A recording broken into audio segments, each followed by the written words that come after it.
Recently I adapted an old lens to use on a digital camera, and some people were asking me some details about it, so I thought I'd put this together.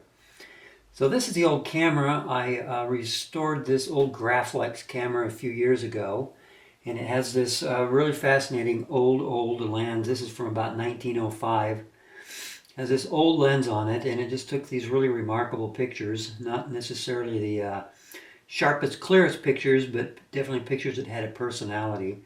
And I liked it. But, it's kind of a nuisance working with this thing. It's really an interesting old camera, but they're not all that easy to use. It's got the film holders that you put in there. It's interesting. It's a very early single lens reflex camera. And when you look down here to find the image, and then when you snap the shutter, there's a big mirror inside of there that goes up and gets out of the way, just like in a good old SLR. And really interesting in a big box camera like this that they had that concept that long ago. So at any rate, I wanted to use this old lens just for the fun of it in a camera, and so that's what I set out to do. So this lens rather easily disconnects from the camera. It just unscrews from it, and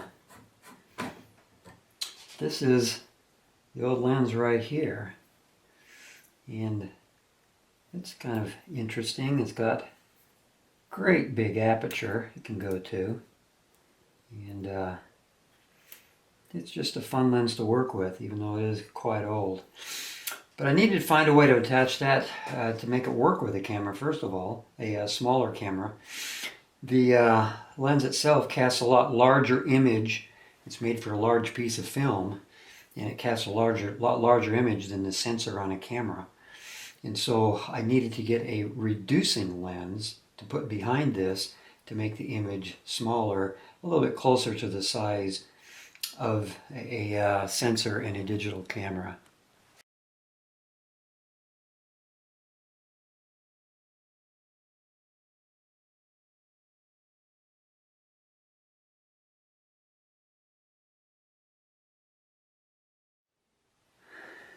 Now I happen to have a few old zoom lenses that have broken or for one reason or another no longer functional.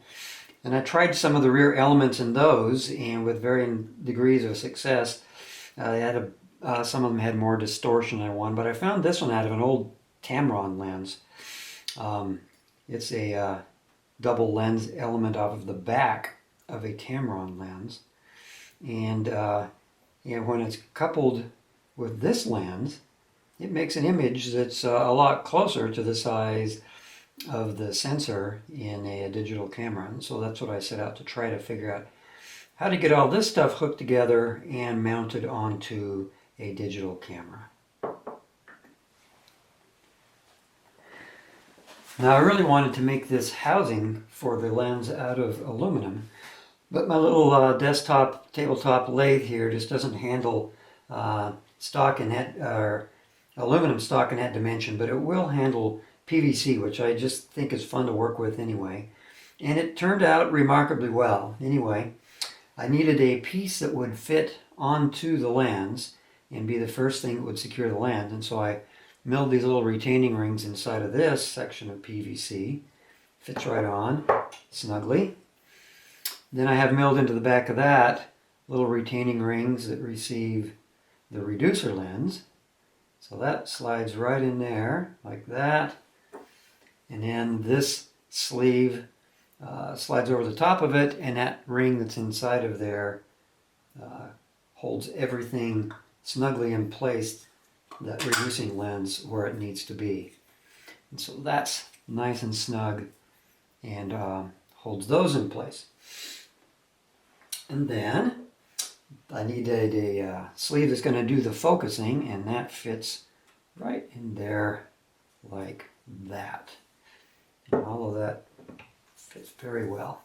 And I happen to have these old rubber grip rings off of those old zoom lenses, and this one just fits very nicely over over this segment of the lens, and it's just really handy that it came in at this dimension and works for me this way.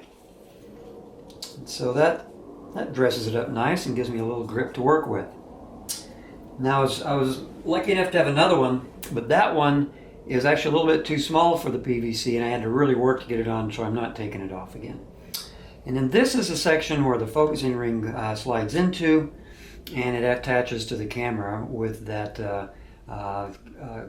attachment bracket that goes attaches right onto the back of this, and we just slide that. I put these grooves in here because if it's just a flat surface, I got a lot of like stiction that where it would just get really sticky trying to slide and move, and if I put grooves into it, then it actually holds well but slides easier. And so this is the focusing mechanism right here, and it actually works not too bad. It'd be nice if it were nice and milled and threads and everything else, but that's what we end up with. Of course, the last piece of this little puzzle is the digital camera itself. So now we'll just attach the lens to it. And that bayonet fits very nicely. Locks into place. Focusing ring works.